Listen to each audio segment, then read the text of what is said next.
Lord. ప్రభువైన యేసుక్రీస్తు నామములో మీ అందరికీ వందనములు తెలియజేస్తూ ప్రతి ఉదయం దేవునితో అనే ఈ ఆధ్యాత్మిక కార్యక్రమానికి మిమ్మల్ని అందరినీ కూడా ఆహ్వానిస్తున్నాను. అందరూ ఎలా ఉన్నారండి? బాగున్నారా? దేవుని కృపలో మీరు అందరూ కూడా వర్ధిల్లాలని, దేవుని యందు భయభక్తులతో మీరందరూ కొనసాగించాలని, దేవుని దయలో మీరందరూ కూడా ఉండాలని మనస్ఫూర్తిగా కోరుకుంటూ మనం ప్రతి ఉదయం దేవుడితో మాట్లాడడం ద్వారా ఆ రోజంతా కూడా దేవుడి నీడలో, దేవుడి కాపుదలలో మనం ఉండగలుగుతాము. ఈ ఉదయకాలము దేవుడు మనతో మాట్లాడుతున్న శక్తివంతమైన మాట యోహాను సువార్త 14వ అధ్యాయము 14వ వచనము. నా నామమున మీరు నన్నేమి అడుగునను నేను చేతును. ఆమెన్. దేవుడి నామములో మనం ఏం అడిగినా దేవుడు మన కొరకు గొప్ప కార్యములు చేయడానికి ఆయన సిద్ధంగా ఉన్నారండి. కేవలం విశ్వాసంతో దేవుడిని అడిగితే చాలు. దేవుని దగ్గరికి వచ్చేవారు దేవుడు ఉన్నాడని, ఆయన వెతికే వారికి ఫలం దయచేయవాడునని నమ్మకం కలిగి దేవుడిని అడిగితే దేవుడు తప్పకుండా కార్యం జరిగిస్తాడు. అడిగిడి ఇయ్యబడును, తట్టెడు తీయబడును దేవుడి వాక్యం తెలవిస్తుంది. వెదుకుడి దొరకును.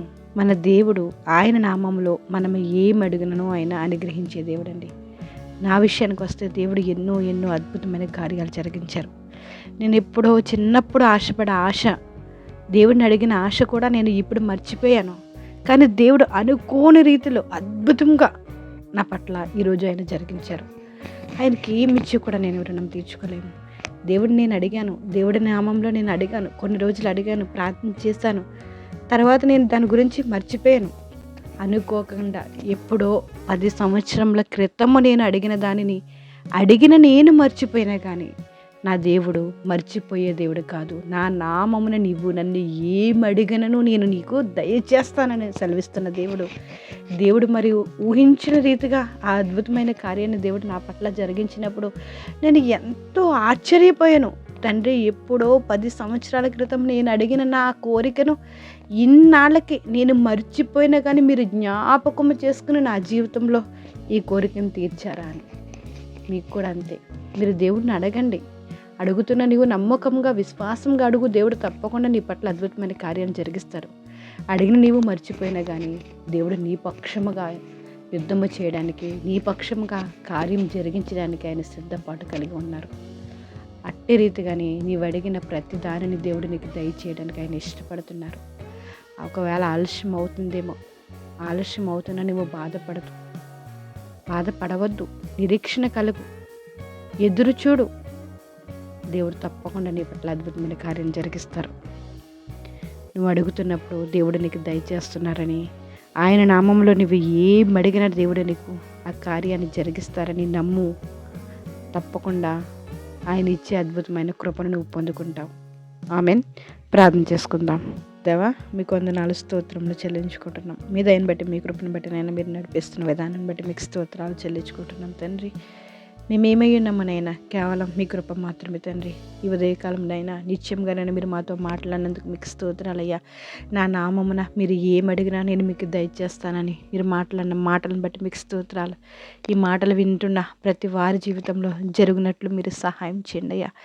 నా జీవితంలో జరిగించిన మీరు ఇవి వింటున్న ప్రతి ఒక్కరి జీవితంలో కూడా నన్ను మీరు జరిగించండి.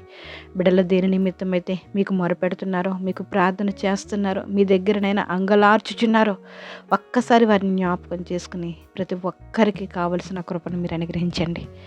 ఈ సమయంలో బలహీనంగా ఉన్న ప్రతి ఒక్కరిని జ్ఞాపకం చేసుకోండి, బలపరచండి, ఆరోగ్యాలు దయచేయండి అయ్యా. మీకు స్తోత్రాలు, మీకు వందనాలు ప్రభువా. అప్పులతో బాధపడుతున్న వారిని ఒక్కసారి జ్ఞాపకం చేసుకోండి, మీ కనికరాన్ని చూపించండి తండ్రి. మీకు వందనాలు. సమాధానం లేకుండా అల్లాడుతున్న కుటుంబాన్ని ఒక్కసారి జ్ఞాపకం చేసుకుని సమాధానపరచండి అయ్యా. మీకు స్తోత్రాలు. చంటి బిడ్డలు జ్ఞాపకం చేసుకోండి, కాపుదలు అనుగ్రహించండి. చిన్న బిడ్డలు జ్ఞాపకం చేసుకోండి. స్కూల్కి వెళ్తున్న వారికి రాకపోకల్లో మీరు తోడుగా ఉండండి, మంచి జ్ఞానాన్ని అనుగ్రహించండి. ఎవరి బిడ్డలు జ్ఞాపకం చేసుకోండి. కుడికి కానీ ఎడమకు కానీ త్రొట్టెళ్ళకుండా నిత్యము మీలో నిలిచినట్లు మీరు సహాయం చేయండి. తగిన కాలం మంది వివాహాలు జరగడానికి మీరు సహాయం చేయండి. తగిన చదువుకున్న ఉద్యోగాలు రావడానికి మీరు సహాయం చేయండి. ఉద్యోగాలు ఇచ్చిన బిడ్డలు జ్ఞాపకం చేసుకుని ఉద్యోగం ఎందు భయభక్తులతోనైనా బాధ్యత కలిగి ఉండినట్లు మీరు సహాయం చేయండి తండ్రి. మీకు వందనాలు స్తోత్రాలు చెల్లించుకుంటున్నామయ్యా. గర్భఫలం కోసం ఎదురు చూస్తున్న బిడ్డలు జ్ఞాపకం చేసుకోండి తండ్రి. నైనా మీకు వందనాలు. నీ స్వాస్థ్యాన్ని ప్రతి ఒక్కరూ అనుభవించినట్లు మీ కృపను అనుగ్రహించండి. గర్భంతో ఉన్న వారికి నెల నిండేంత వరకు మీ కాపుదల కృప అనుగ్రహించండి. నేను దేవా స్తోత్రం. చంటి బిడ్డలకు బాలింతలకు మీ కృపను అనుగ్రహించండి. వృద్ధులు జ్ఞాపకం చేసుకోండి, చేతి పని వారిని జ్ఞాపకం చేసుకోండి, ఆయన ఉద్యోగస్తులు జ్ఞాపకం చేసుకోండి, రైతాంగాన్ని జ్ఞాపకం చేసుకోండి తండ్రి. ఆయన మా ప్రాంతాన్ని, మా దేశాన్ని నైనా మీకు వందనాలు దేవా. ప్రపంచ దేశాల మధ్య శాంతి సమాధానం ఉండినట్లు మీ కృపను అనుగ్రహించండి. ప్రతి ఒక్కరికి రావాల్సిన నైనా కృపను నైనా మీరు అందించండి అయ్యా. మీకే స్తోత్రాలు.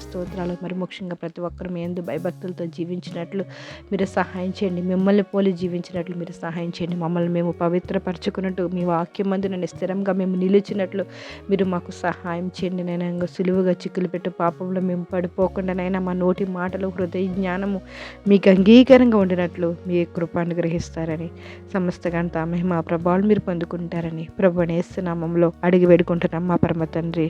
ఆమెన్. Praise the lord. అందరికీ వందనములు. దేవుడు మిమ్మల్ని దీవించి ఆశీర్వదించునుగాక.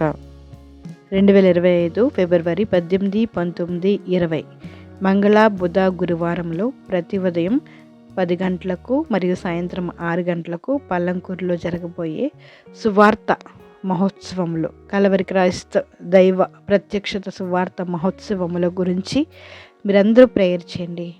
దగ్గరగా ఉన్న ప్రాంతంలో మీరందరూ కూడా ఒకవేళ ఉంటుంటే మీరందరూ కూడా ఈ ప్రార్థనలో పాలు పంచుకుని దైవ దీవెనలు పొందండి. Praise the lord. అందరికీ వందనములు.